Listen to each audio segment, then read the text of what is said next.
Welcome to Life Happens, where Texans come to protect their legacy and prepare for the second half of life. Join your host, attorney Kim Hegwood with Hegwood Law Group, and our weekly guest as we navigate the challenges that emerge as life happens. Now here's your host, Kim Hegwood. Good morning to Life Happens, and I'm Kim Hegwood, and today we have a very special guest, Brenden Shannon, and he has a company called Complete Dementia Solutions. And so, Brenden, can you tell us a little bit about your background and what made you decide to start your company? Sure. Thanks so much, Kim, for having me, and so blessed to be on this show. And it really started out about 19 years ago. My dad started making simple mistakes, and then when he went to the doctor, they found out that he had bone marrow leukemia.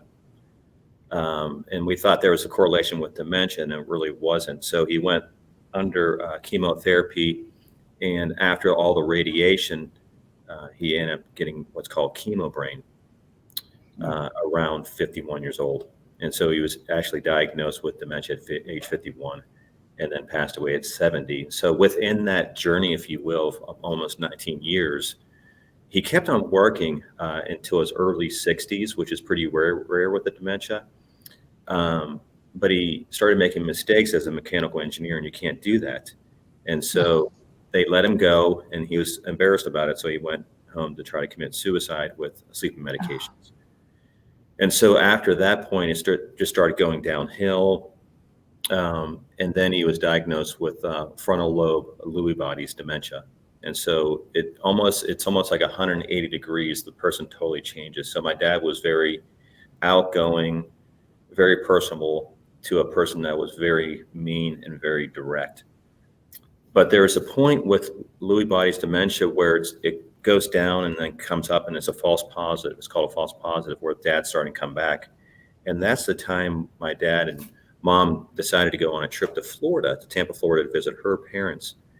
And while they were down there for about 9 days, everything was fine. Dad was acting like the old jelly bean he is. And then the last day, around 4:00 in the morning, he gets up in the morning and looks at his loving wife and he goes, I don't recognize this woman. And so he sneaks out of bed, gets in the rental car, drives from Tampa, heading back to Houston in December, and it's kind of chilly, going through stop signs, red lights, and finally a state trooper pulls him over about 50 miles out. And he saw something was not connecting right with my father. He's like, okay, this guy is rambling on, and he's crying, and he told the cop, he said, I have to go home to confess my sins to my loving wife. And so my parents had a relationship like the movie The Notebook. And so he felt devastated that he cheated on mom, not knowing that that was actually mom in bed. And so fast forward a couple hours, my mom calls me and she tells me the same story I just explained, and said that she's getting an escort to get on the plane with her because he doesn't want to go anywhere with her because she's an imposter. So he flew back and then went to Kingwood psych unit, which is north of Houston, and actually got beat up in there. There was a druggie that was there that thought my dad was flirting with him, and he never done that. So he got knocked out. So he pulled him out of there, and then it was just a bouncing game, going to different locations, saying that they can help my father with Lewy bodies when they couldn't, and too many salesmen not knowing what they're talking about. And so at the time I was working for a company called Mazak Engineering. I was a mechanical engineer salesman for that company. And after changing my dad's diaper, taking care of him getting bounced around to a lot of locations, my mom getting punched in the face, you name it, I've been through it. So one day I just got on my knees and I said, where do you need me, Lord? And I felt a strong tugging to get into the memory care field because it's kind of broken. And so I analyzed a lot of things. And so it took me a lot of time to make that plunge of faith because I was comfortable at Mazak. I was doing decent. And so it's hard to go from a transition of engineering the whole way to the memory care field, which is totally polar opposite. So, but with the 19 years experience, I said, I need to take this plunge. And so I that's the reason why I started plunging into this industry, and I wanted to learn from the ground up about this industry. So I worked for a company called Autumn Leaves. They're a memory care community that I was with them for about 3.5 years, and they filed Chapter 11 about 2 years ago. And I went the whole way up to vice president of sales, and I flew around the United States. I never asked for a promotion, and I knew that was my calling because I was just going through the ropes real quick with almost no effort. And one thing that I saw more than anything that was broken, Kim, was ill placement, wrong information, and a company. I don't want to bring up a company's name online here, but there's a big company out there that televise all the time, and they're a multi-billion-dollar company. That's what we're competing against. So what they do is they get the lead, and they're a lead generating company. That lead goes out to about 7 or 8 salesmen. Those 7 or 8 salesmen calls that poor lady that's taking care of her husband and is already stressed up to here, and now has to go to locations, and she doesn't understand what she's kind of looking for, and she just gets swallowed. And so what our company does is we have contracts with different hospitals, locations, and whatnot. And so upon discharge, we do an assessment on that patient, or if the lead comes in, we do an assessment on that patient, and we find out, okay, do they need an elder lawyer? Do they need VA help? Do they need long-term health insurance? Do they need counseling? Do they need a psychiatrist? What do they need? And so before they get discharged, instead of getting a piece of paper with just 10 places to go on a discharge planner, like case manager gives to them, a lot of times those discharge planners have like 10 locations to go to, and half of them are not even in business anymore. And my question to the case managers when we were starting this company, when's the last time you went to and vetted a location? And they're like, we never have. We just took their word for it. Okay. So what we do is we vet doctors, vet hospitals, vet locations. We make sure that it's the right elder lawyer for the case. And then we just give that information free to the family. The only time we make money is if it's a correct placement, private pay placement for that type of dementia. As you know, there's over 20 types of different dementia. And so we have a database of a bunch of different locations that fit exactly where they need to go in terms of the type of dementia and the care and the price and everything else. So we have a full team that does that, including myself. I'm always at the front line. But yeah, that's us in a nutshell, and we love what we do and making a little difference every day. And our territory right now is north of College Station, south of Galveston to Orange, east, and then San Antonio. And then we have a location in Dallas, San Antonio. And then we're going a little bit faster than I like. There's a company that wants to follow us in Pittsburgh, Tampa, and LA. So right now we want to try to get Houston right before we get too excited. But we're very excited about all the families that we're guiding correctly for the right reasons, because 90% of our cases, believe it or not, we don't make a dime on. But however, words talk. And so when someone says, you know what, Complete Dementia Solutions helped us in terms of the correct home health and the correct skilled nursing, or if it's we get tons of Medicaid bending beds situations, and that takes hours and hours to sift through. We do that for free. So we believe that the Lord does give back if you have the right heart and right mind.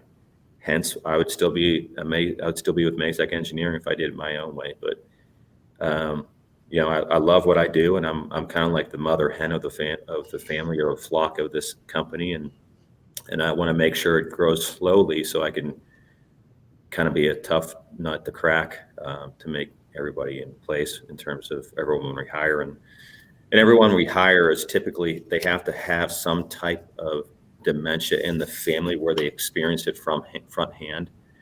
And then also we make sure they're certified dementia practitioner license, and make sure they've been in the field for a few years. So those 3 areas are covered, so they know what they're talking about when they're sitting down with families and then directing them correctly where they need to go.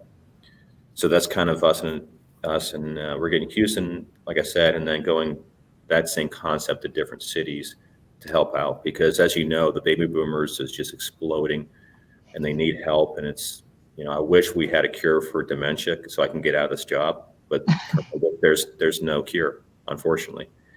But we want to help people in terms of placement and guiding them correctly, make sure that the veterans that have a DD 214 honorable discharge are helped out on prior military, Air Force. So we look at that as well. So Well, thank you for your service. Thank you. And so I'm very strict about taking care of my flock in terms of guiding.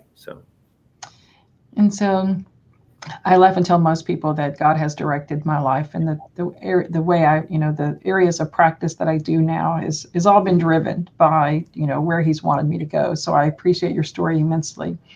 How does someone decide when it's time for dementia care? Oh, that's a great question, because it's all depends on it's a couple stems. It's really sometimes denial. Sometimes it's feeling guilt, but typically if it becomes unsafe for the caretaker and the stress is so high that the caretaker is actually going to the hospital, not the demented patient, then it's typically time. What we've seen is if people actually reach out to us and we're on the phone for at least an hour, if they do 90% of the talking, which they want to, because they want to get everything out, because they're living with a person who has dementia. And so when they get a quote unquote person who's lucid, they just open up and they release. And so that's kind of what I'm kind of stressing on this meeting is reach out to us, talk it out, because there's sometimes you're just keeping things in where we would actually get a counselor involved, a psychiatrist involved, and talking through this to help you out. But yeah, it's typically if it's an unsafe environment where the person with dementia is leaving the gas on, is a fall risk, is not really eating correctly and it's pocketing in her mouth, is leaving her car keys in a freezer, is not. There's so many warning signs that it's time. And then a lot of people, we get a lot of phone calls where, Brenden, I'm ready to make a move, but I can't afford it. And almost 90% of those cases, we find money. I mean, it's just like probably calling you. We look at what do you have to sell? Do you have any property? What's in your will? Military, a lot of people don't even understand they have long-term health insurance from a prior employee. We look at like a John Hancock, but there's so many options out there for so much help that people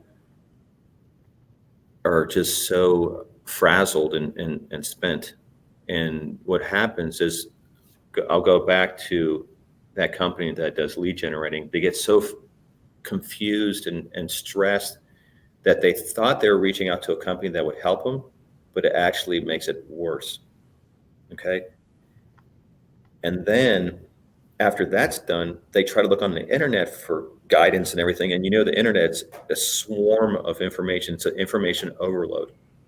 So what we also do is call us, let us talk, and we will sift through all that stuff that's been vetted. We spent years doing this, sifting through all the stuff in our database system. So yeah, long answer to your question, but yeah, I think the warning, if it's an issue and you're not getting any sleep as a caretaker and the person is a threat to you, like harm, you need to call a professional, like myself or Kim or a neurologist or a psychiatrist to seek help. So you mentioned earlier that you have this database. And so how do you vet the companies or the placements, the facilities that you refer to? So we typically we go out there, even with COVID, we go in, make an appointment. What I like to do most of the time is just do drop-in visits. That way they don't have everything staged. And so a lot of times we just go door knocking and go into these locations. So what we're looking for first is, what does the outside appearance look like? Is the yard kept? Is the house or the community painted and fresh and looks nice? Because most of the time, if the outside is grungy, the inside's grungy. So we check the outside, we check the inside, we check the calendar of events. We look at, okay, do they have a neurologist on the team? Do they have an MD? Do they have a nurse practitioner, this gerontologist specialist? Do they have an RN, or do they just have LVNs? How many CNAs do they have? What's a care ratio? Let me look at the food. Let me taste the food. Is there kind of smells that I don't like in there? How happy is the staff? That's what I look at a lot. If the staff is treated right, then most of the time the patients are treated goldly. And then I look at the people with dementia, the early onset dementia. They have no filter, so they can actually tell you what's going on in that community. So we look at the staff, we pull them aside, talk to them, and then we talk to the demented patients and make sure everything that we look at is in this database. And then so I just go back to my car, and the people who work for our team go back to the car and write everything down. And we have a check sheet list that we use, and I'm skipping through a lot of stuff, but it's about 50 to 60 different things that we're looking at. And we take that piece of paper and then transfer it right into our what's called KEAP, KEAP database system. It's a CRM database. And so anytime someone tries to find a community and says, oh, my husband has frontal lobe, and I just can't find a place because no place has taken people with anger management issues because they don't want the liability of them beating up someone else there. And so we look in the database system, and then we say, okay, you're in zip code 77006, whatever. We press enter, and then it'll give us a couple locations for that frontal lobe dementia to go right there in that price point. And so, excellent. How often do you go back and visit the facilities to make sure they're still up to your standards? Typically every 5 to 6 months, because what we've seen, I've never, ever, Kim, seen such high turnover rate as in the health industry. It's huge. Unbelievable. Like engineering, we're a bunch of old farts. We're there forever. And then you go to the memory care field. It's just like when you find a golden nugget and a caretaker that actually loves his or her job, it's just like, oh my God, please stay. So every 5 or 6 months, typically the executive directors stay a pretty long time, but just the CNAs are just turning and burning. And so if you get a wrong apple in there, it will change everything. Yeah, I've noticed that since we've been doing elder law. I came into elder law by accident. Grandparents started declining, and then had to learn to do all the stuff. Caregiving, doctor visits, different way of cooking. What are they on the right benefits? Are they getting everything they need? So I had to learn elder law the hard way. And so, but we've been doing it for a while. And because of that, we've seen a lot of the different people coming and going, and it's easy just in our database of case managers and home health workers and things like that, forever changing which company they work for because they move a lot. There doesn't seem to be consistency. So I appreciate that you're following up as often as you are, because that does change the dynamics when you change the people. And so hugely important. And so, but you talk about how important it is to get the right placement the first time. And so tell our listeners why that's important. Yeah, that's so drastic. Just, from earlier in our conversation, my dad bounced around 3 to 4 different locations because they all said, we can help out your dad, when they really couldn't. They just wanted the dollar. And so it's not just vital to the family members in terms of stress, but with person with dementia, it is a nightmare to bounce around. That's the worst thing for a demented patient. And so, like we said, is when we've got the locations, we got to make sure it's a right fit for that type of dementia. And so it is the worst thing that my dad actually went through. I mean, First location, he went, he threw a chair through the window. The second one, he was pushing another resident. And the third one, I forget what he did, but he got kicked out of there. And then he finally went to the final community, and they took their time and they understand about frontal lobe. And they found out, hey, if you're a female and you're trying to bathe my dad, you'll probably get punched because he feels like he's cheating on mom. So if it's a male caretaker that comes in and bathes dad, he's fine. So it's just taking that extra step to understand the disease to make sure it's a right fit so they're not bouncing around. And so we ask those questions when we vet the locations. Okay, tell me about your philosophy. Tell me a little bit more about what type of dementia patients you take. And if they start talking, and I can see through a lot of smoke screen, if you will, about the patients they can take, and I'll be like, nope. And with your question, every 5 or 6 months, if there's a location that has totally changed and doesn't fit our criteria, they're off our list until they get it right. And they get it right really quick because they won't get any more information, no more leads from us. So, so it's vitally important to make sure there's a right fit the first time, not just for the caretaker, but for the person with dementia. Well, you and I both know that it's so difficult for them to have to move in new environment and new people and things like that. That just makes the trauma of having dementia that much worse, because you can't orientate yourself because there's all these strange people all the time, and the strange people change and the place changes. And so it really is hugely important to hopefully definitely get it right the first time and never have to move them. And so definitely. So Brenden, this has been great. Tell our listeners, how do they find you? The best way to reach us is just at Complete Dementia Solutions with an S, CompleteDementiaSolutions.com. You can personally reach out to my cell phone. It's 832-334-9287, or email me at Brenden, that's BRENDEN at CompleteDementiaSolutions.com. The fastest way to typically reach me is my cell number. Just text me and say, hey, I need help with XYZ, and typically I'll reach out that same day. Perfect. And so I just want to thank you so much for coming on the show. And today it's been great. It's been, it's one of those things, listening to the story of your parents, it's one of those things where, obviously your parents loved each other immensely, so, you have that sweet love. And then, for your dad to decline, it's such as a painful, type of way. But, but I know your mom probably has some really good memories, and she does. So, those you have to hold on to. So, all right. Thank you so much. It's been a pleasure. Thanks, Kim, for your time. Have a great day. You too. Thanks for tuning in to this week's episode of Life Happens with Kim Hegwood. Be sure to tune in every Thursday at 10 a.m. wherever you listen to your podcast as we navigate through the challenges that emerge as life happens. The content of this podcast does not establish an attorney-client relationship or constitute attorney-client privilege, legal, medical, financial, or any other professional advice.